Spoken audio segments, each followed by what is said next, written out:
നാമത്തിന് മാത്രം ഉണ്ടാകട്ടെ.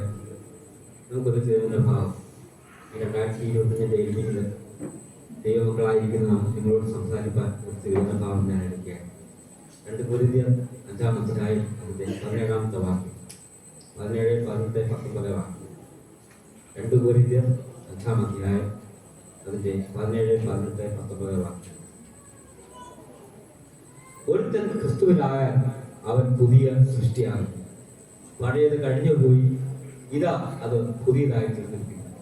അതിലൊക്കെയും ദൈവം തന്നെ കാരണഭൂതൻ.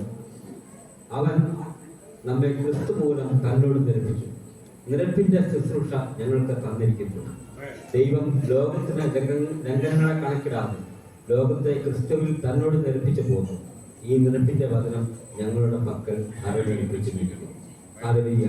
ഇവിടെ ശ്രദ്ധിക്കേണ്ട പ്രധാനപ്പെട്ട ഒരു കാര്യം, ഒരുവൻ ക്രിസ്തുവിലായാൽ അവൻ പുതിയ സൃഷ്ടിയാണ്. അതായത് ഇന്നിവിടെ ഇരിക്കുന്ന ആരെങ്കിലും ദൈവത്തെ അറിയാതിരിക്കുന്നു, ഇന്ന് അതിനുള്ളൊരു സമയം.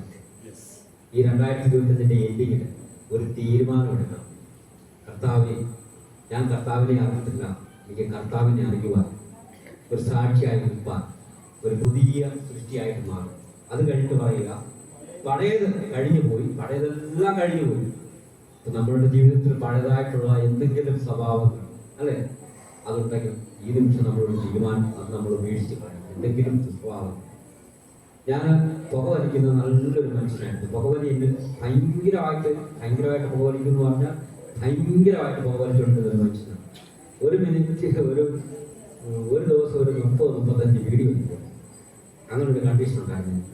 പക്ഷെ അതിൽ നിന്നും ദൈവം ഒരത്ഭുത വിടുതൽ തന്ന് എന്നെ രക്ഷിച്ചു എന്നുള്ളത് ഇപ്പോൾ എനിക്ക് ഓർക്കാൻ സാധിക്കുന്നു. കാര്യം എന്താണെന്ന് വെച്ചാൽ അതൊരു ഞാൻ എടുത്തൊരു തീരുമാനമാണ്. കാര്യം നമ്മൾ പല ശുശ്രൂഷകളും പല മേഖലകളിലും നമ്മൾ പോകുമ്പോൾ മറ്റുള്ളവർ നമ്മളെ പഠിക്കാനിടയാണ്. നമ്മുടെ സ്വഭാവ ഗുണങ്ങൾ, നമ്മുടെ സ്വഭാവത്തിൽ ദുശീലങ്ങളുണ്ടെങ്കിൽ അതൊക്കെ മാറ്റി നമ്മൾ ആ ചീത്ത സ്വഭാവങ്ങളൊക്കെ വിട്ട് പുതിയൊരു സൃഷ്ടിയായിട്ട് വേണം ദൈവത്തിന്റെ മുമ്പിൽ നമ്മൾ. എങ്കിലും ദൈവത്തിന്റെ പ്രവൃത്തി ദൈവം തക്ക സമയത്ത് അയക്കപ്പെടും. മറ്റേ നമ്മൾ എന്ത് കുട്ടിപ്പായി പ്രാർത്ഥിച്ചാലും എന്ത് നമ്മൾ കരഞ്ഞു കേണ് അപേക്ഷിച്ചാലും നമ്മളിൽ ഒരു ദുസ്വഭാവം ഉണ്ടെങ്കിൽ ആ പ്രാർത്ഥനയ്ക്ക് യാതൊരു അർത്ഥവും ദൈവം കൊടുക്കത്തില്ല. നമ്മുടെ ദുസ്വഭാവങ്ങൾ പരിപൂർണമായി മാറ്റിയതിനു ശേഷം ഒരു നിഷ്കളങ്ക ഭാവത്തോടു കൂടി ദൈവസന്നിധിയിൽ നിൽക്കുവാണ് നമ്മുടെ പ്രാർത്ഥനയ്ക്ക് അവൻ മറുപടി തന്ന് അനുഗ്രഹിക്കുന്നത്. ഇവിടെ പറയാം, പഴയതെല്ലാം കഴിഞ്ഞു പോയി, അത് പുതിയതായിട്ട് അതിനൊക്കെ കാരണമാണ് ദൈവം തന്നെ കാരണഭൂതൻ.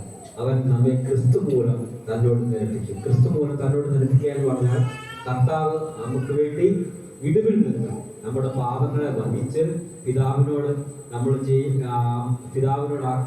ചെയ്ത തെറ്റിന്റെ ഫലങ്ങളെല്ലാം പിതാവിനോട് പക്ഷപാതം ചെയ്ത് നമ്മളെ ആ ക്രിസ്തുവിൽ, ആ പുത്രനായ യേശു ക്രിസ്തുവിൽ നമ്മളെ നിരപ്പിച്ചു. നമ്മുടെ പാപങ്ങളെല്ലാം മോചിക്കപ്പെട്ടു. അങ്ങനെ ക്രിസ്തു നമ്മളെ നിരപ്പിച്ചു. ആ നിരപ്പിന്റെ ശുശ്രൂഷ ഞങ്ങൾക്ക് തന്നിരിക്കുന്നു. ദൈവം ലോകത്തിന്റെ ലംഘനങ്ങളെ കണക്കിടാതെ ലോകത്തെ ക്രിസ്തുവിൽ തന്നോട് നിരപ്പിച്ചേക്കും. അതായത് നമ്മുടെ ലംഘനങ്ങൾ എന്ന് പറഞ്ഞാൽ നമ്മൾ അകൃത്യങ്ങളുള്ളവരായിരുന്നു, പാപങ്ങളുള്ളവരായിരുന്നു. നമ്മളെ അത് നിരപ്പിച്ചത് ഒരൊറ്റ കാരണമുള്ളൂ. ഞാൻ പറഞ്ഞതുപോലെ നമ്മൾ കർത്താവിന്റെ കാൽക്കുരിശിന്റെ ആ മരണത്തോടു കൂടി നമ്മളെല്ലാം നമ്മുടെ പാപങ്ങളെ നിരപ്പിച്ചു. ആ നിരപ്പ് നമ്മൾ ആ പിതാവുമായിട്ടുള്ള ആ അകൽച്ച, ആ പുത്രനിൽ കൂടി നമ്മളത് നിരപ്പിച്ച് അത് ആ ഭാഗം നമ്മൾ ക്ലിയർ ആക്കി കൊടുക്കും. ഇതാണ് വചനം നമ്മളെ ഓർമ്മിപ്പിക്കുന്നത്. ഈ അടുത്തൊരു വചനം എന്ന് പറയുന്നത് റോമൻ ലേഖനം 12-ാം അധ്യായം അതിന്റെ 2-ാമത്തെ വാക്യമാണ്. ഈ ലോകത്തിന് അനുരൂപനാകാതെ നന്മയും പൂർണ്ണ പ്രസാദവുമുള്ള ദൈവഹിതം ഇല്ലെന്ന് തിരിച്ചറിയേണ്ടത് മനസ്സ് പുതുക്കി ഒന്ന് രൂപാന്തരപ്പെടാം. അതായത് എനിക്ക് ഈ 2025 എൻഡിങ്ങിൽ നിങ്ങളോട് സംസാരിക്കാനുള്ളത് ഒരേ ഒരു കാര്യമേ ഉള്ളൂ. നമ്മുടെ മനസ്സ് ഒന്ന് പുതുക്കും. നമ്മൾ കാര്യം ശരിയാണ്, വിശ്വാസമുണ്ട്, പ്രത്യാശയുണ്ട്, സ്നേഹമുണ്ട്, മറ്റുള്ള കാര്യങ്ങളെല്ലാം ഉണ്ട്. നമ്മൾ ദൈവിക ശുശ്രൂഷയിൽ നിൽക്കുന്നു, ദൈവിക ശുശ്രൂഷ ചെയ്യുന്നുണ്ട്, നമ്മൾ സെന്റ് മീറ്റിങ്ങിന് പോകുന്നുണ്ട്, നിരുപകരണം എടുക്കുന്നുണ്ട്, എല്ലാ കാര്യങ്ങളും നമ്മൾ ഭംഗിയായിട്ടൊക്കെ ചെയ്യുന്നുണ്ട്. പക്ഷേ ഈ 2026 നമ്മളൊരു മനസ്സ് പുതുക്കത്തോടെ ആയിരുന്നു. നമ്മുടെ ആ 2025 ഞാൻ പറഞ്ഞതുപോലെ നമുക്ക് പ്രാപിക്കാൻ കഴിയാത്ത എന്തെങ്കിലും കാര്യങ്ങളുണ്ടെങ്കിൽ നമ്മൾ ഈ 2026 നമ്മളത് പ്രാപിച്ചോണം. അതിനുള്ള വർഷമാണ് 2026 അത് നമ്മളെന്താ ചെയ്യുന്നത്? നമ്മുടെ മനസ്സ് നമ്മൾ പുതുക്കി രൂപാന്തരപ്പെടണം.